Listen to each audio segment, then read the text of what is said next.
Hello, everyone. Hi. How are you? Just getting my setup sorted. Looks slightly different again.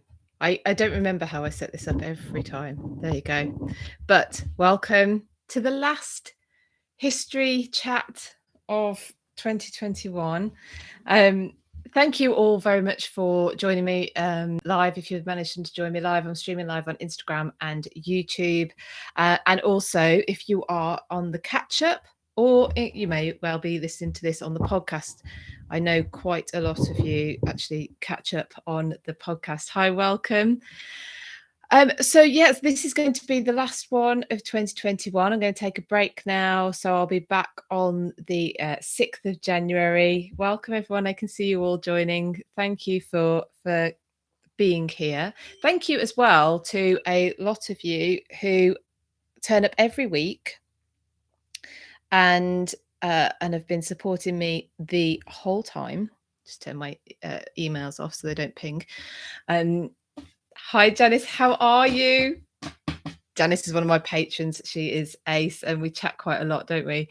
So thank you, very much for keep coming back. My follower numbers, I'm really happy, are going up every day, which makes me very happy. Not least because I think my channel is fairly niche. I mean, history is fairly niche, and it means that people are getting to see what they want to see. So thank you very much for those of you who are watching, because that helps spread the channel onto people who haven't seen me before, and then get more people. Marion, welcome from California. How's the weather over there?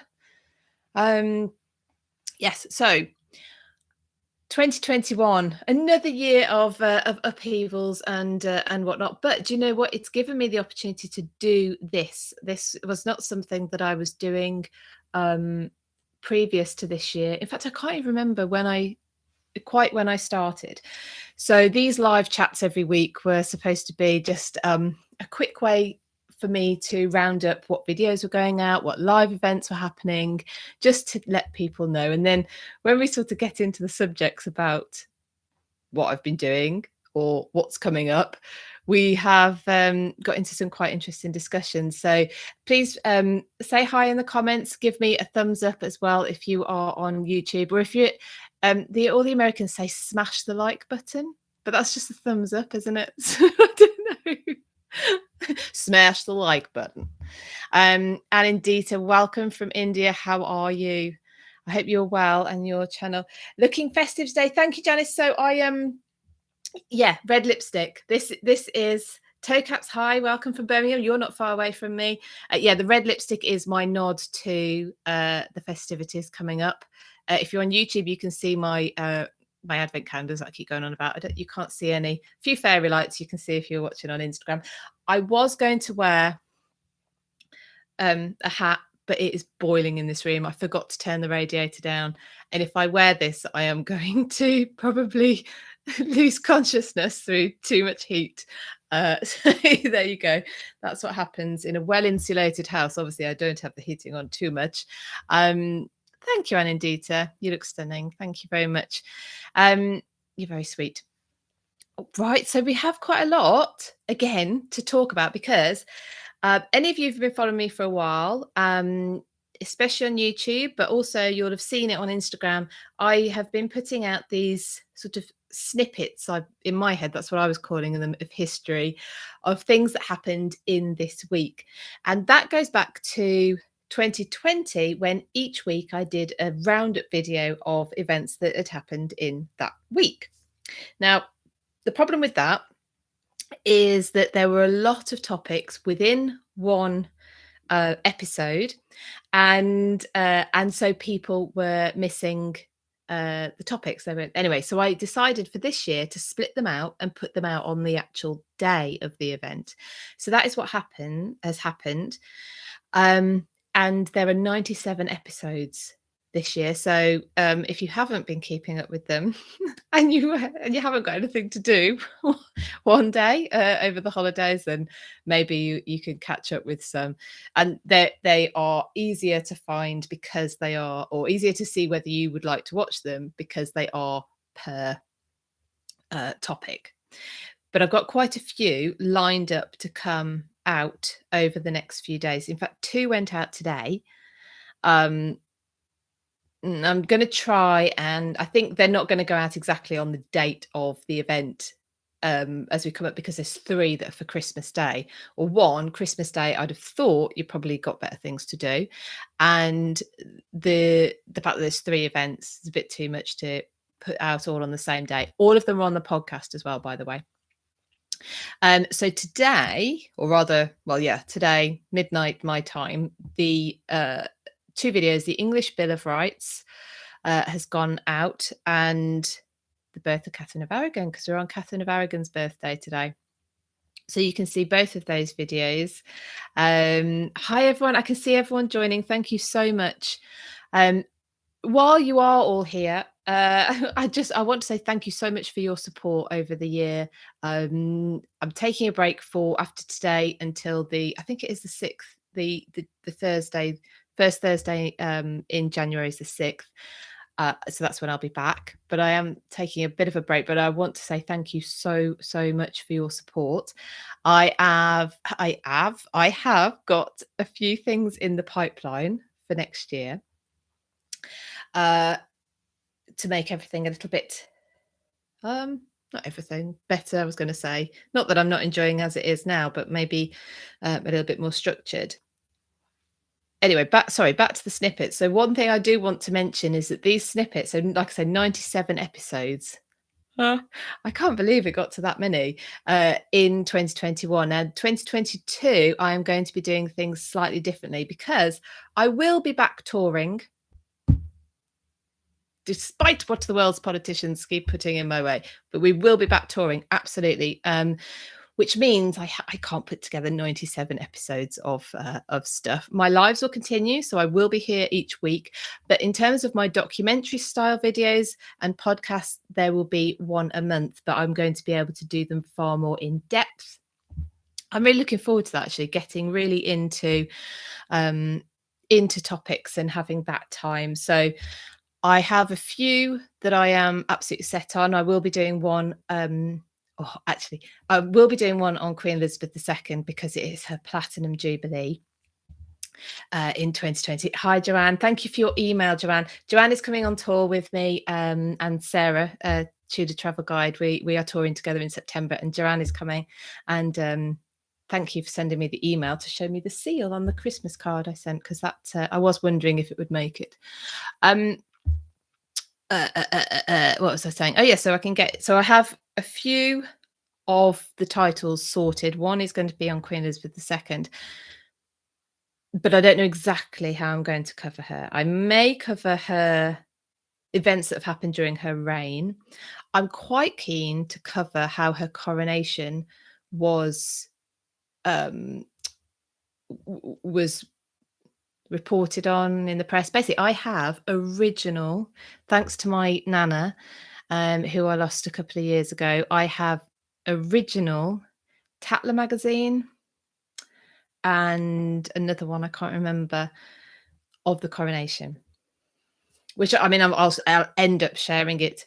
Whichever way I go with the video about Elizabeth II, I will definitely be sharing those.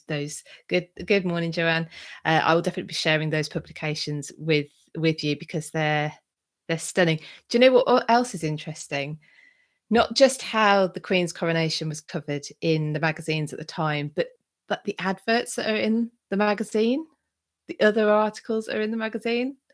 So anyway, I think you'll really enjoy that. So I'm going to be definitely doing one on that. But if you do have something, maybe linked to a topic we've already talked about this year, i.e. not something that I've never mentioned, so I may well not know anything about, then, and you think, I reckon Philippa could do a good documentary on that, let me know, because I am interested in but obviously I'm interested in what would you like to hear? What would you like to know more about? Is there something I've talked about that you think I would really like to see a more, a documentary style something on that? Let me know. You can direct message me on Instagram. It seems to be working again now. I don't know why, but for about a week I couldn't get hold of my messages. So I'm sorry if I was delayed in responding to you. If you've messaged me on there, you can email me. I get a lot of spam though, so you can email me. And but goodness me, I'm always worried about losing an email. But you can get me at the office. Just office@britishhistorytours.com. So if you want to email me as well, you can do that. Before I continue, I have 2 shout outs to give because I have 2 new patrons. Donna Marie has joined as an upper class tier member, and Elise has upgraded. She is now on the monarchy. That is the heady heights. Right, the monarchy. That's my top tier. This is over on Patreon, sorry. And you get all sorts of sort of one-on-one goodies and virtual tours online and free gifts and all sorts when you get to the heady heights of monarchy. So, but we're having a lot of fun. I've hit my target. I wanted 20 patrons. I've got a new Patreon, so I wanted 20 patrons by Christmas, and that has happened. So I'm very happy about that. Now, if you are in my Patreon, then all tiers get early access to all the videos. You have the monthly blog, regardless of what tier you're on. And when I've done a virtual tour, so I did the quarterly. I do a quarterly event, which is a big sort of virtual tour. But each month I do either a historian interview or a look inside somewhere. And this month was Haddon Hall. Do you remember I talked about Haddon Hall, going to Haddon Hall? And if you've seen some of my pictures on Instagram, they are it's just a stunning place. It's in a place called Bakewell, or near to Bakewell in Derbyshire, and it's a bit like somewhere like Moreton Hall, if you've ever seen Moreton Hall, in that it wasn't developed past with Haddon Hall, the late Tudor, early Jacobean period. It wasn't developed after that, and that's because a lot of work had been done during that period, and then the family were elevated to a dukedom. They also had a property. I don't think they were given this property. I think they already had it, but the name escapes me. Anyway, Belvoir Castle.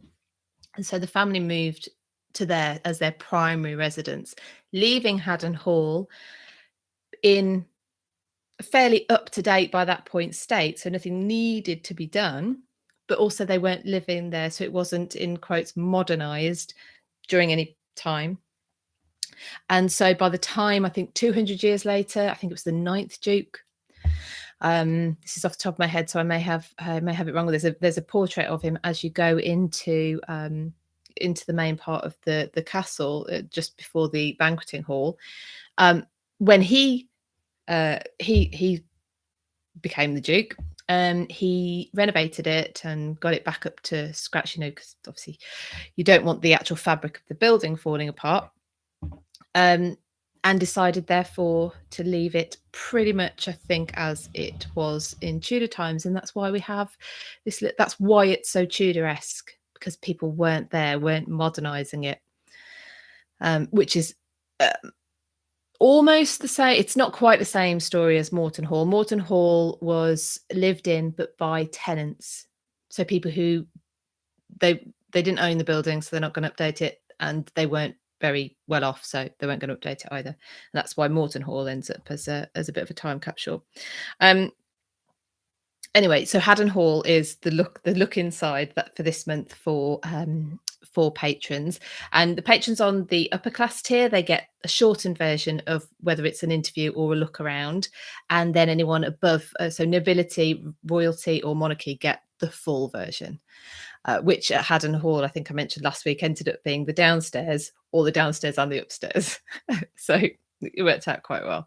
And today they get a walking tour of Stratford upon Avon. So I did a walking tour of Stratford upon Avon, talking about Shakespeare's houses and the stories behind them, because it's not just Shakespeare.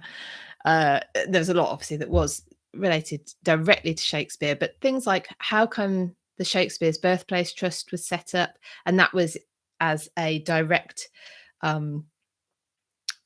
result of his actual birthplace, so the house of his parents, going up for auction and looking like it was going to be taken down and taken to America as a tourist attraction. Now that is within, I don't know, but I'm imagining that the backlash against that, or the energy that was created of, we must save this. I mean, Prince Albert, Queen Victoria's husband, was involved, Charles Dickens was involved. And I imagine that because I haven't done the maths, I think it's about 80 years earlier, it was a guy called Reverend, I want to say Gaskin.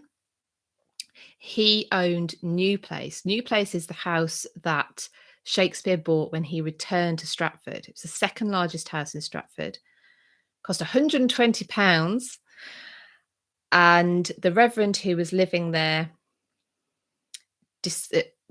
decided, well, he was basically, he got into arguments, I think, with his neighbours, and he was so sick of people coming and gawping at the house, he tore it down. And that is why we don't have Shakespeare's home that he owned and lived in for, I knew this on Tuesday and I can't think, it's something like 19 years.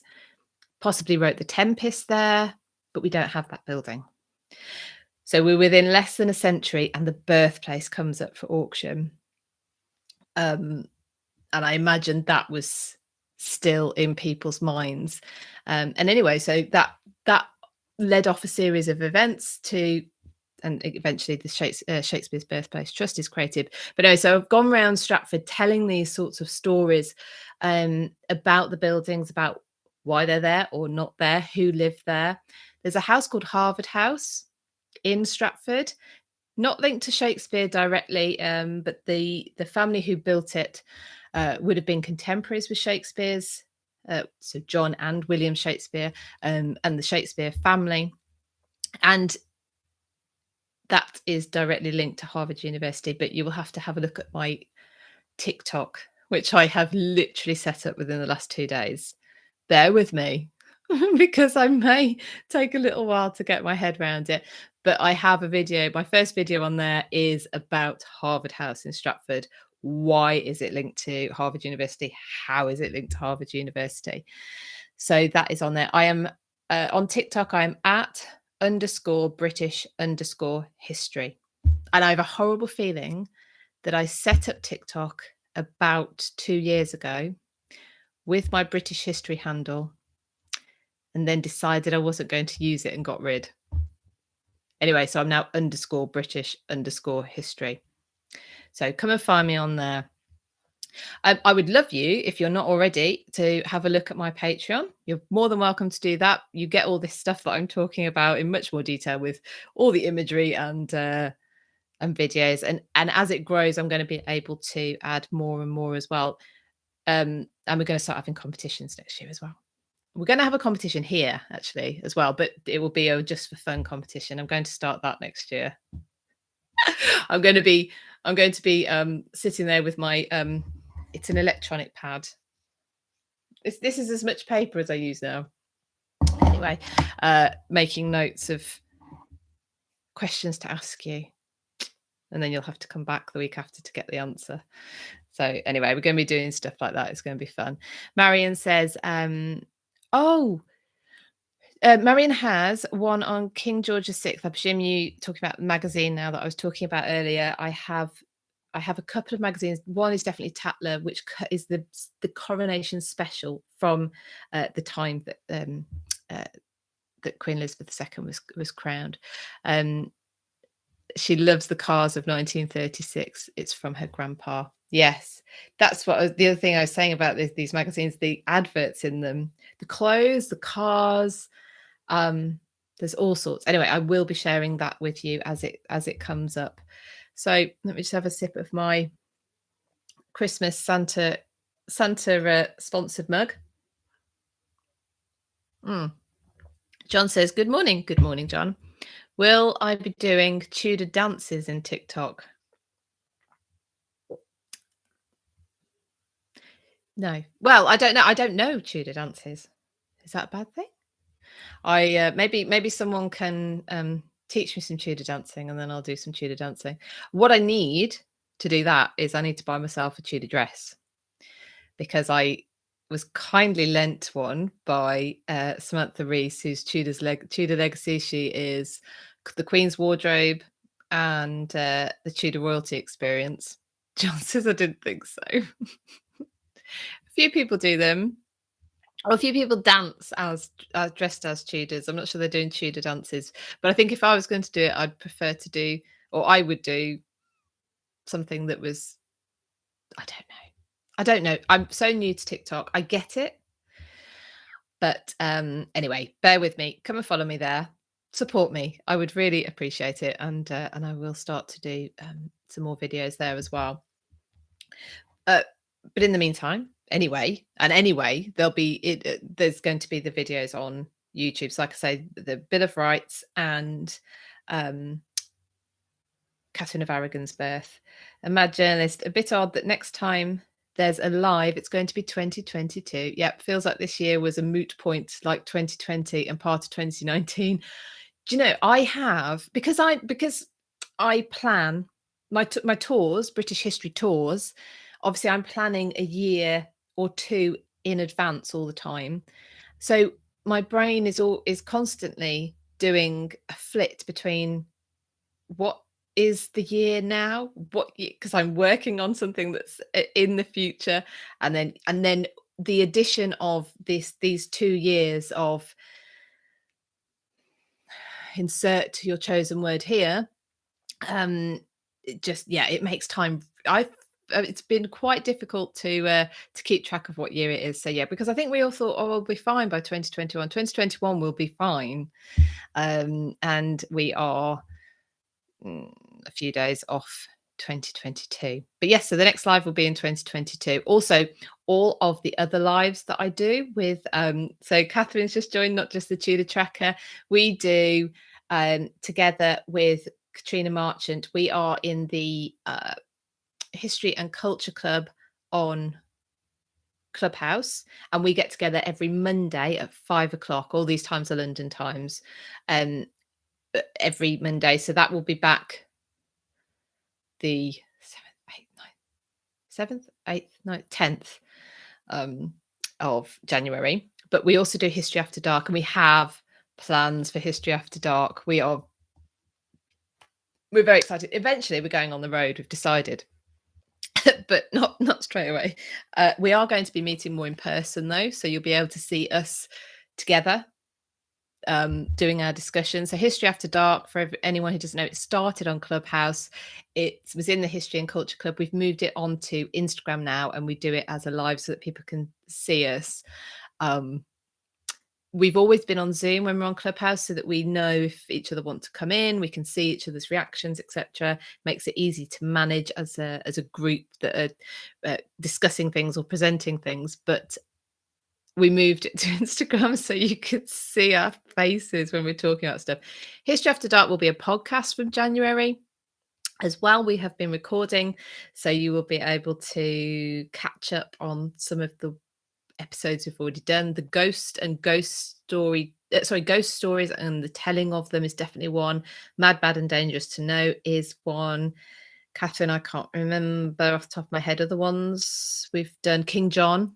Was he really as bad as he's made out? And I think we concluded that he was the first feminist. So that was an interesting conclusion to come to right at the end of that one. Absolutely hilarious.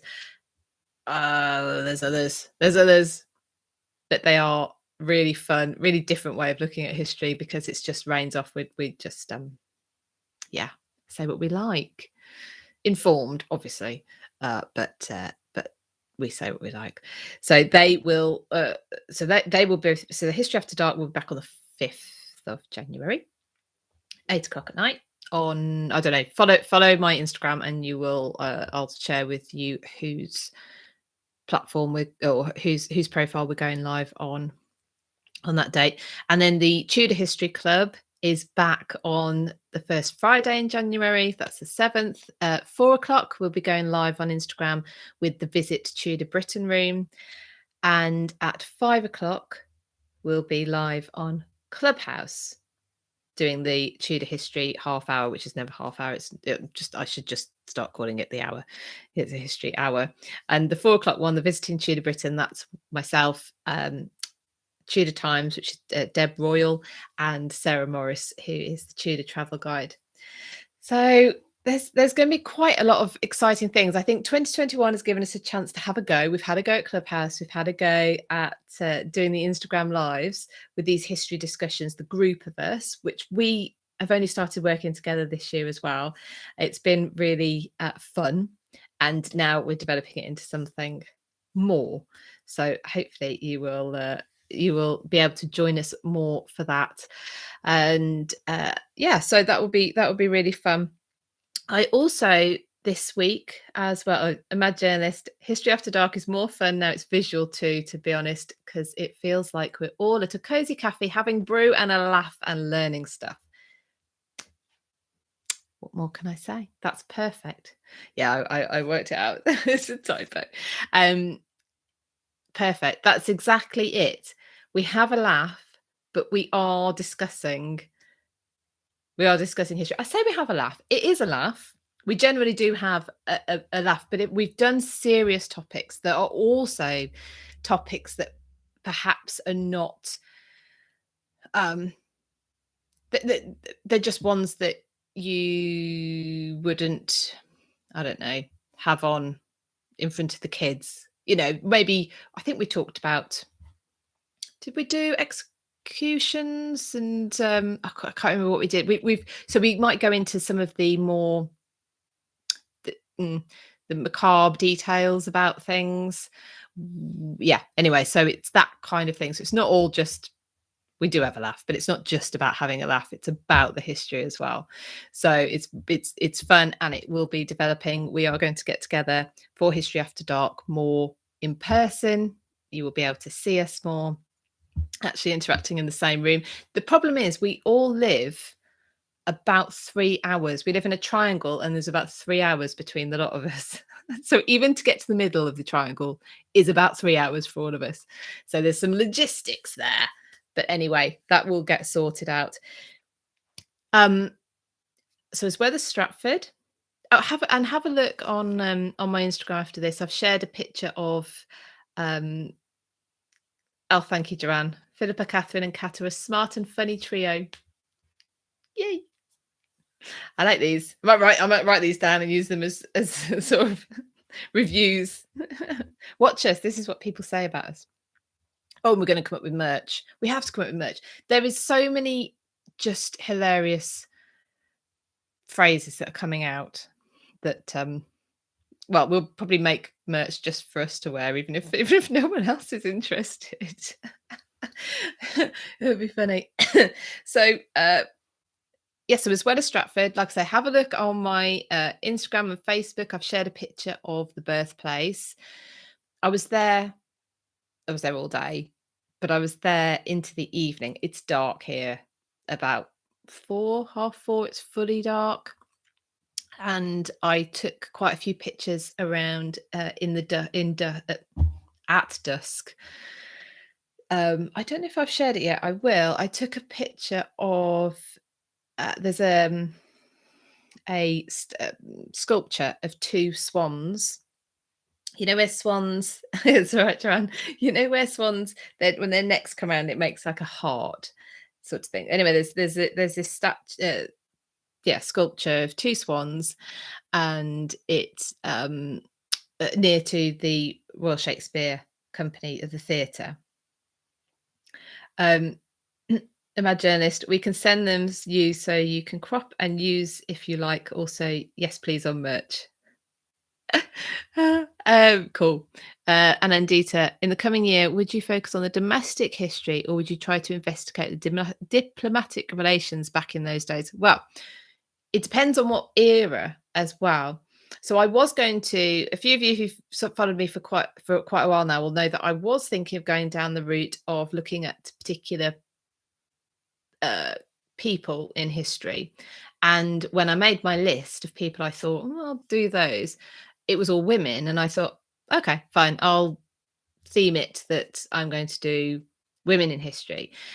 And then actually other events pricked my interest. And I thought, no, I would really like to delve into that. And then I think, was it you, John, who someone requested William Marshall? Obviously he's a bloke, so so that doesn't fit into women from history. And I thought, why have I confined myself to this theme that was only what had sort of occurred to me when I saw my first list? So, Anindita, in a very long answer to your question, it depends. I like the idea of doing more domestic history. And do you mean domestic as in within the UK, or do you mean domestic as in home history, the day-to-day type things? Because I'm also interested in getting involved in that. But what I would want to do is bring in experts to talk to me and show me, show me things, talk to me about that kind of thing. So that may well be an option as well. But yes, I was in Stratford. So have a look at the photos. This photo that I will share with you of the swans, it was dusk, so the sky was sort of a bluey pink. Really pretty. It doesn't sound very pretty when I say that, but it was very pretty. And the moon was really bright. And I managed to get a picture. I was in a very strange squat position, but to get this picture of the swans that were sort of beak to beak and the moon is there. I took it for my daughter, who's not very well at the moment, but I'll share that with you. I also got a picture of Holy Trinity Church. So Holy Trinity Church is the church in which Shakespeare and quite a lot of his family are buried. There's the bust of Shakespeare there.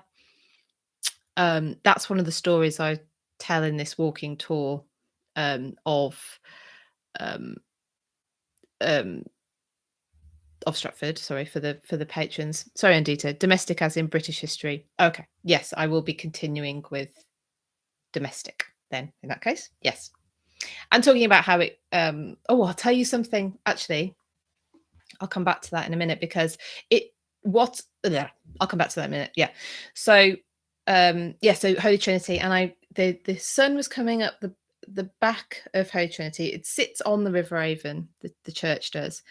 And the sun was at the back of the church, so it was all in silhouette, but shining quite brightly then on my face and on the river itself. So I managed to get a picture of Holy Trinity in silhouette, where Shakespeare is buried, where he was baptized, where his children were baptized, not where he married Anne Hathaway. They didn't get married there. In fact, I don't think we know where they got married. There's no the wedding certificate, marriage certificate, I don't think has been found, which is rather interesting. It could have been anywhere in the Worcestershire diocese, so that was quite a large area. And in fact, Shakespeare had to go to Worcester to speak to someone, I can't remember off the top of my head, to get a dispensation to marry Anne Hathaway. She was older than him. I think he was under the legal age, not legal age of marriage, but the age where you had to get permission from your parents. I'm not sure why he wouldn't have got permission from his parents. I think she was also already pregnant, so I don't know if that had anything to do with it. John, I hope your daughter feels better soon. Thank you very much. Yes, it's ongoing. We're trying to find out what's wrong. But she's a little fighter. There's a Harry Potter shop in Stratford, so I was able to get some stuff for her for being a brave girl. So right, British history, yes, and Indita, back to your question, the twist on that is I like more and more. I'm realizing that context is missing from a lot of things that we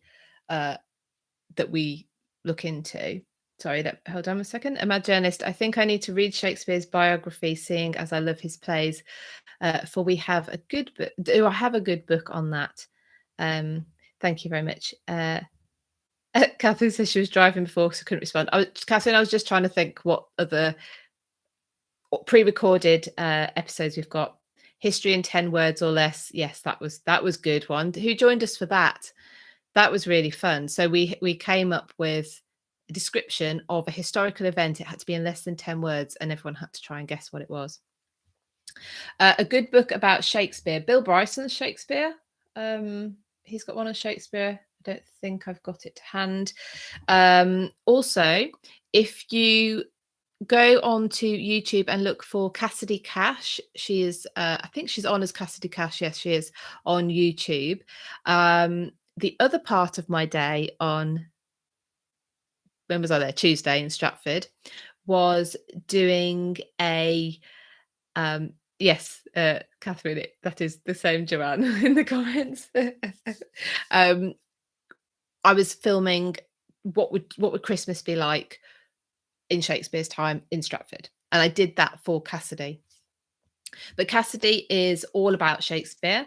So if you could follow Cassidy's channel on YouTube as well. John said the 3 words game was the most fun. It was 10. Up to 10. I'd got it wrong, and I my first few were exactly 10. I'd really thought it through as well to get an exact 10. And then it was like, the girls are like, no, it's up to 10. There you go. Yes, so that was quite funny. Excuse me. Now, back to, sorry, what I keep saying, which is British history, yes, but with context. So, as an example, and this is going to be one of my documentaries, but it's got me thinking. I have just completed a interview with Heather Darcy, and that will go live in February. Heather Darcy has written a book about Anne of Cleves, or Anne of Cleves, as we more often refer to her. And she looked at primary sources in Germany. Of course, we are very used to the Anne of Cleves story told from an English perspective. And in Germany, the story is told very differently. And the bit that's missing from the English account is the political situation in Cleves. I mean, it's modern day Germany, but it's split very, very differently. And when I did the interview with Heather, she very kindly shared her slides that she uses when she does a talk about this, because it has maps on it, which still I was having to really concentrate to work out. But anyway, the political situation in Europe between Wilhelm, Anna's brother, Charles V, Francis I, it was a powder keg about to go off. That, the lack of, bizarrely actually, the lack of awareness that Thomas Cromwell appeared to have had about that situation, all of these things had an impact on Henry VIII's marriage to Anne of Cleves. And Heather's research goes a long way to explaining those oddities about the English account.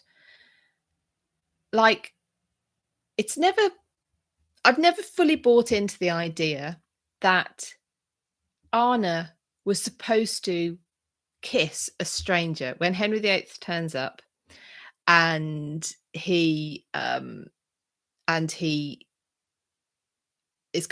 in disguise. And the idea in this age of sort of courtly love is that she will be able to see through his disguise. And yet he's supposed to have taken such offense to the fact that she didn't, one, understand the English these English things, oddities, and so much so that it was so put off the marriage and she was so ugly and smelly, and she wasn't a virgin, and all these things. It just doesn't make a whole heap of sense. Heather explains the political situation in Europe at the time, and it all begins to make sense. So that will be available in February. Let me just read some of the comments. Marion on YouTube. I heard in World War II the British Army wouldn't destroy the town that Anne of Cleves was from because she was once a Queen of England. Interestingly, so the castle that I think it's called Swan Castle. That's obviously the English for it. That where Anna grew up, where Anne of Cleves grew up, is still fully intact, and you can visit. So maybe you are maybe that's why.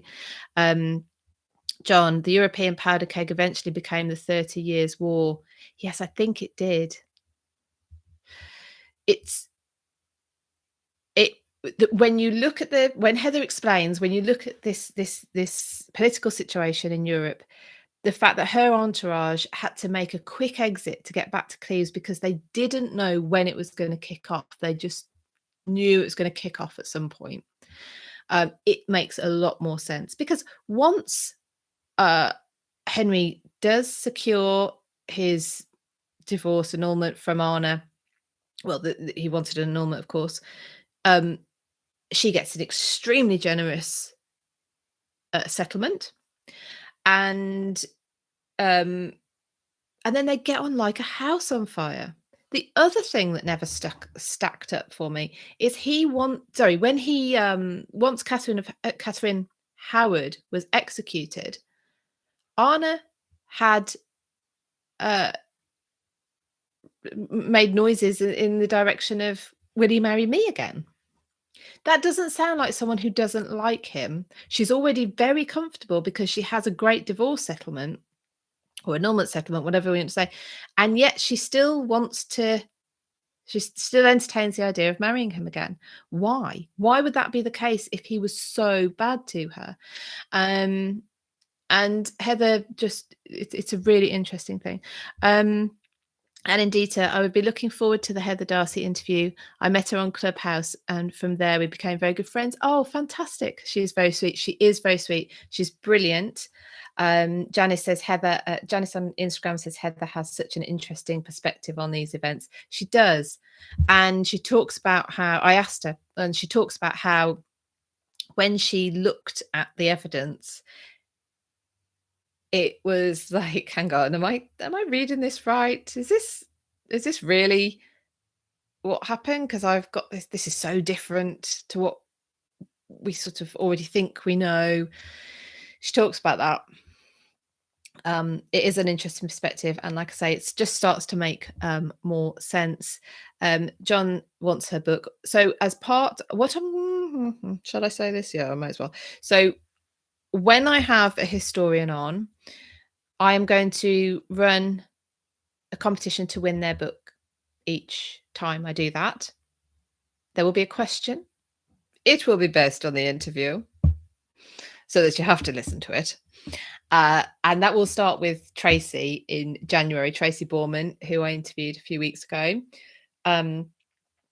I have a signed copy of one of her books, so that will be in a competition giveaway in I think it's the 13th of January. Her interview is coming out, but I will let you all know the details. Heather, I'm also going to get a copy of her book so I can send that out to a winner.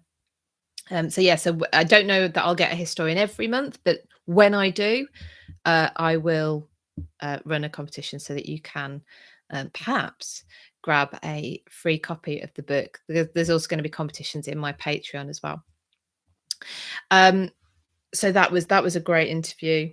That was really fun. So I've already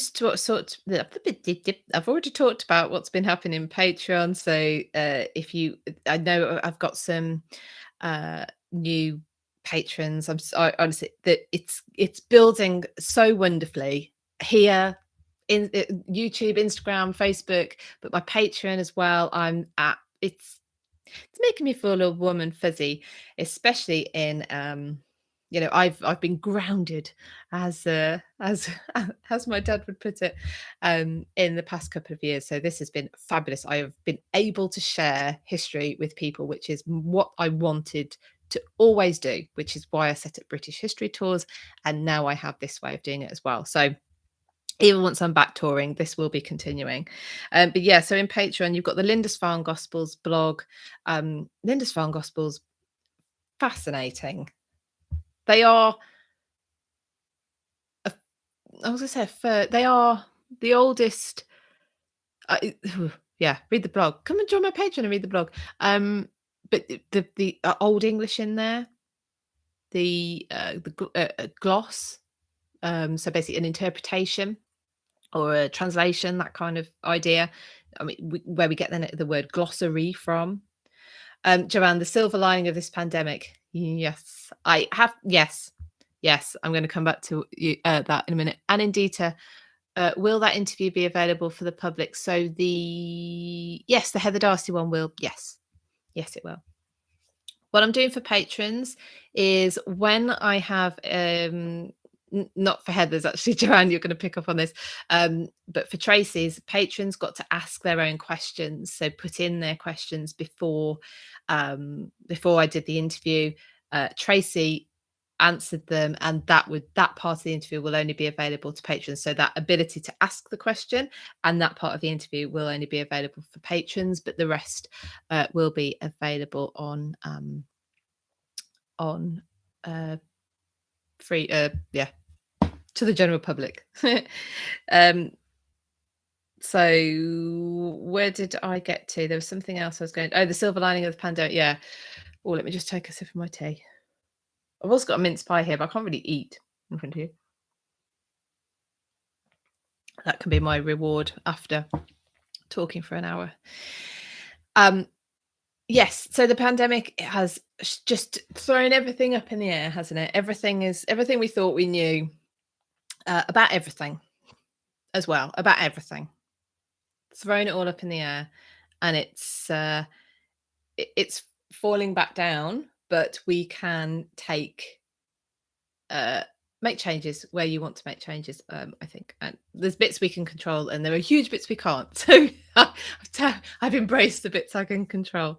Pete, perspective, opinions, speculation and conjecture are an interesting thing. The reality of the events are so far removed from our time, it may be very difficult to actually find the facts.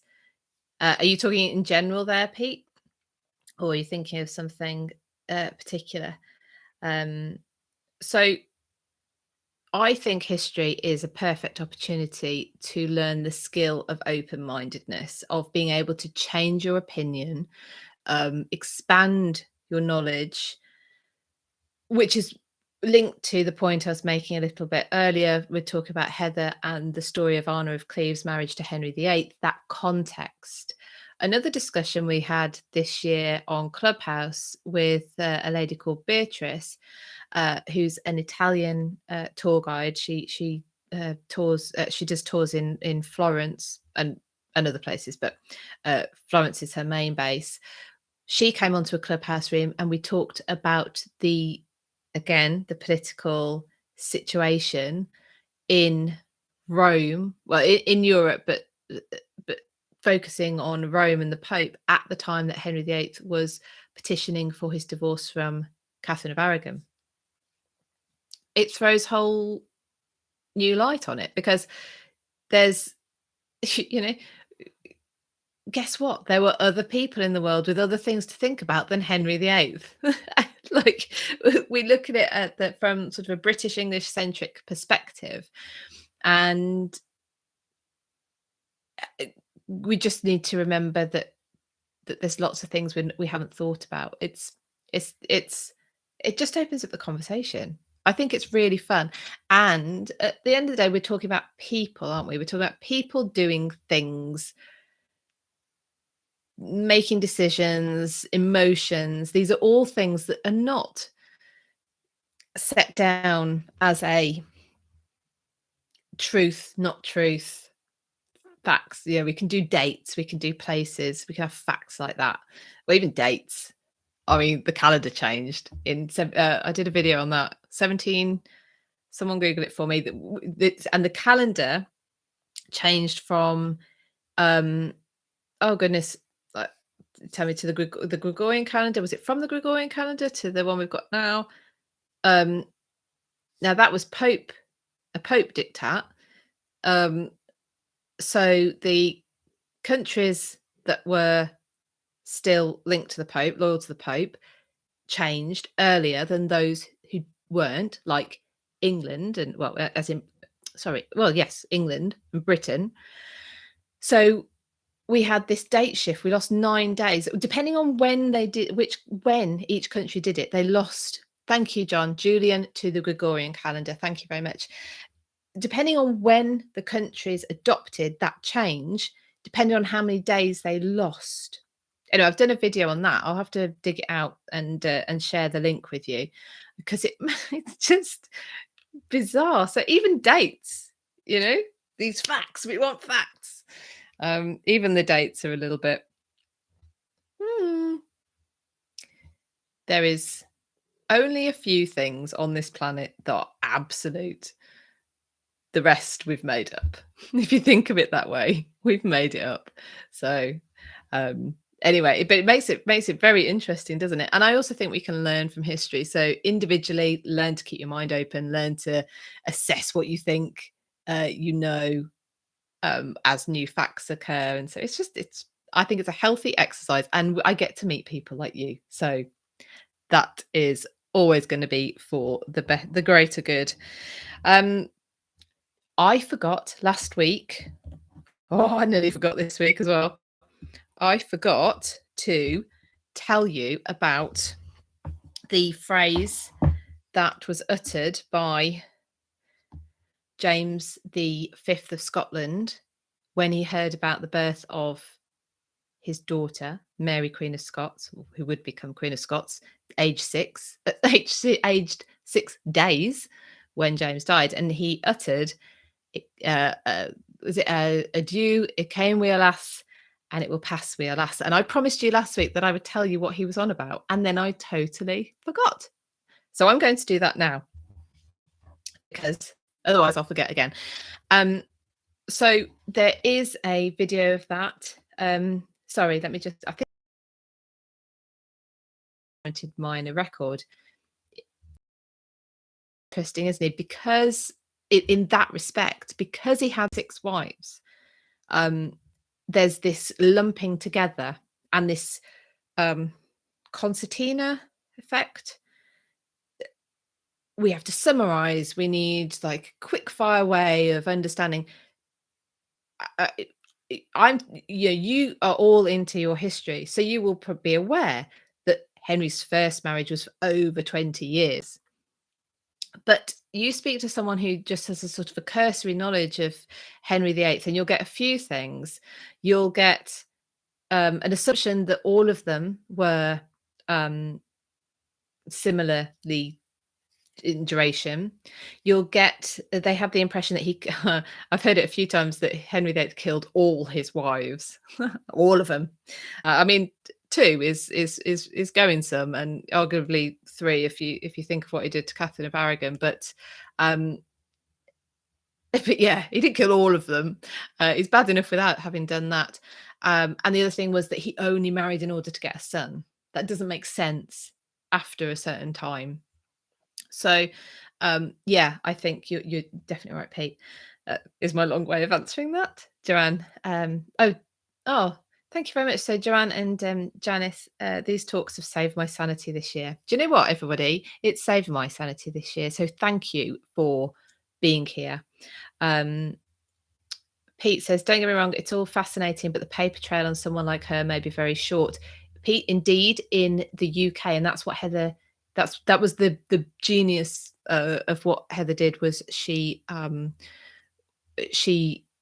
looked at the records in Cleves in Germany, and a lot have been lost. Right, okay. Small tangent, but I will come to "It Came We Alas" in a minute, but just let me just a little tangent again, but again, I think interesting.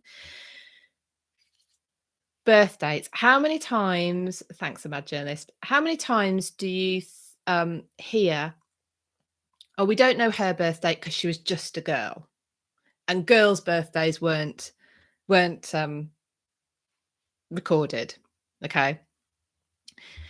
So Anna of Cleve's birthday, a there was an assumption, I think, that she was born in September, and Heather's research actually has uncovered records that point it to between the 21st of June and the 20 something 8th of June. Anyway, she has pinned it to the 28th of June, which is also Henry VIII's birthday. And you can go, oh, we don't know Anna's actual birthday because she was just a girl. No, a lot of records were lost. How do we know which records were lost? We don't know which records were lost. Add to that, everybody, that Henry VIII's birth date is only recorded in the Book of Hours of his paternal grandmother, Mary Beaufort, and had to be found later. So Henry VIII, would you ever say, oh, we didn't, we may not have known his birth date if Mary Beaufort's, Mary? Where did Mary come from? If Margaret Beaufort's Book of Hours hadn't, I don't know, survived, for whatever reason. I don't know why it wouldn't have survived for that long. So anyway, she's still around, but she was still around at the time. But you see what I mean?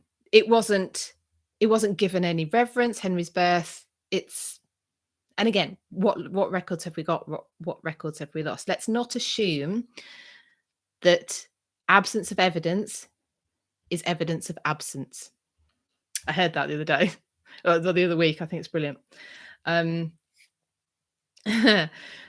Margaret, Mary, Janet. They're very Tudory names, Catherine. Yes. John, Henry drove Catherine of Aragon to the grave. She died only, so she died at the end of the January 1536, and so that's the same year, only a few months before Anne Boleyn died. So so 2 wives in 1 year. Anyway, shall I tell you about the thing I've been promising to tell you about? So you've got September 1513, James IV dies, and that's following a battle with the English at Flodden. And James V becomes king, but he's only 1 year old. So Scotland, 1 year old king. Obviously, you've got regencies and all sorts of things going on. But when he's age 30, and he gets injured at the Battle of Solway Moss, again against the English. This is December 1542. His wife, Mary of Guise, has given birth to a baby girl. And James dies from his wounds, but she's, I don't know where he was, actually. Sorry for not knowing that. But wherever he was, it wasn't where his wife and his baby girl are. Because Mary was born at Lithgow Palace. She was born on the 8th of December. And he dies on the 14th of December, and this phrase apparently that he said when he finds out that his newborn child is a girl: "Adieu, farewell, it came with alas, and it will pass with alas." Now, it came with alas. That's the bit that is a bit more difficult to fathom, or if you don't know it. But I'll tell you, so you will know it in a moment. So, the Stuart Dynasty, if you like, began via Marjorie Bruce, daughter of Robert the Bruce. She was married in 1315 to Walter Stewart. He was the 6th High Steward of Scotland. Steward became Stuart. Okay, that is the same name. Now, when David II died, he was Robert the Bruce's son. He died childless, and the crown passed to the son of Walter and Marjorie, Robert Stewart. Thus, it came with a lass. So through Marjorie Bruce began the Stuart Dynasty. But let me just tell you something else while I'm on this.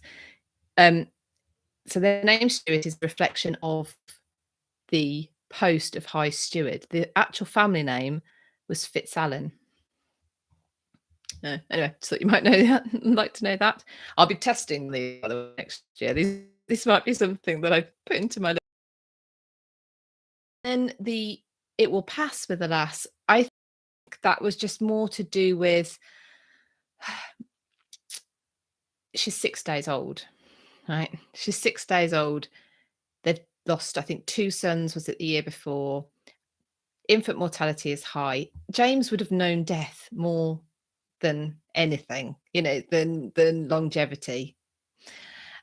The idea that his baby girl was going to survive infancy, let alone get to adulthood, must have felt like a bad bet, that it just wasn't going to happen. You do have to then put into the mix that that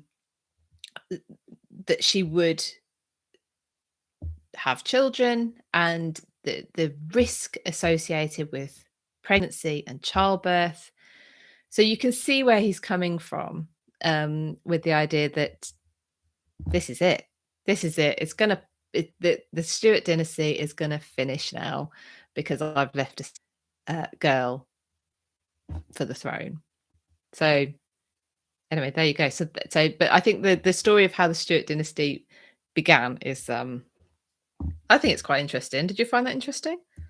I hope you did, because I made an effort to remember to tell you about it. Cool. Now, while I am away, so my final newsletter, if you're on my newsletter list, that will go out on final newsletter for the year will go out on Sunday. If you're not already signed up to my newsletter, I'd love you to be. I send out all the links to the latest events and things that are coming up, so you are abreast of the situations. So things like when we launched the History After, I say I because I'm doing all the editing and the actual behind the scenes stuff, the History After Dark podcast. I'll share that on the newsletter as well. So if you would like, it's free, then you can sign up to that via the link in my bio, or you can visit my website britishhistorytours.com, and you will britishhistorytours.com, sorry I said that rather fast, and you can sign up there.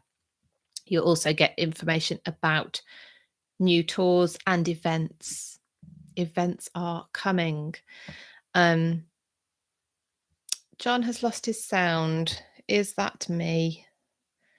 I hope not. I hope, John, it is just you, because I don't know why that would be the case. Marion, thank you so much for these Thursday mornings. See you in 2022. Have a great Christmas and a happy New Year to you and your family. Morgan says mine went away as well, but I just left and came back. Oh, so maybe Daddy Pig can hear me. So Instagram's fine. YouTube, I'm sorry, I don't know why that is. Apparently, if you go out and come back in, then I had to do that with my car. You know, the whole turn it off and turn it back on thing with computers. I had to do that with my car the other week. I am driving a computer. Thank you, Instagram. You can all hear me. That's fabulous. Oh, I do need to tell you about one more thing. Joanne, it's not Catherine's fault. Everything's Catherine's fault, Joanne. You know this. Good one, John. Thank you. It's back. I have this is only if you're interested, but I have a little shop on Teespring, and there's a 10% discount today, and it's just today. I can't remember what the code is. I will post it on Instagram straight after this. So if you I'm using it basically to share some of the images that I take of some of these places. So they're on there just as a digital download, so you can put them, if there's somewhere that makes you feel warm and fuzzy and happy, then you can have it as your desktop wallpaper or whatever. Yeah, so I think that is probably all I have for now. Like I said, oh no, do you know what I can tell you about? God, I have so much. Right, let me just tell you about the videos that are coming up over Christmas, because I'm not going to be here as a live to tell you. Marion, do I send to the US? Yeah, well, physical products they do go to the US. So I have a Redbubble shop and I have a Teespring shop. On Teespring, there are some physical products, but mainly they're digital downloads anyway, so you just get it immediately. They would just be there, downloaded by the magic of the interwebs. Videos that I've got coming up. Oh, did you see the one about Edward VIII's abdication? The abdication crisis that I shared? Was that on the weekend? I think. Oh, and the other thing that's coming up, I have to tell you this one. There's a lot coming up, but Leslie Smith's interview will go live on Saturday.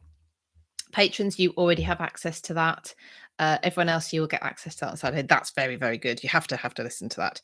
But I've also got coming up the publication of A Christmas Carol, the first publication of A Christmas Carol. And then I'm not going to put these all out on Christmas Day for the reasons I said earlier. One, I'm sure you've got better things to do, and there are 3 of them, so I'm going to spread them out. Christmas Day truce in World War I on the Western Front. Short video about that. Christmas messages from the monarch, how they started. So we have the Queen's grandfather did the first radio message. Our Queen, Queen Elizabeth II, did the first televised message. So I have one about that. And then the farce that was the crowning of William I, William the Conqueror, he had a few names. Some weren't very nice. But then he wasn't very nice, so whatever. Morgan says, I was going to ask if you did a video on the it was telling me I haven't got much battery left. It's telling me I've spoken for a long time, so I will wrap up in a moment. Yes, so it's a short video on the truce, but yes, it is there. So that will be coming out on the run up to I might have put that one out on Boxing Day.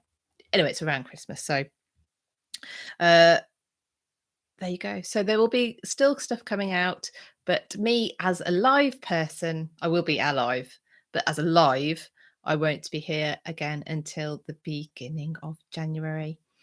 But thank you so much. Thank you for those of you who already are patrons. Thank you. Do you know you can buy me a coffee? Literally, it's called buymeacoffee.com/ what did I call it, everyone? British history. No, I didn't. I can't remember. Have a look on my bio. Goodness me, I really should. I really should look at these things before I do this. But anyway, have a fabulous Christmas, everybody, and a happy New Year. I trust you all to do exactly what makes you happy over the break. Love to you all, and I will see you in the new year. So thank you ever so much. Bye. Bye, everyone.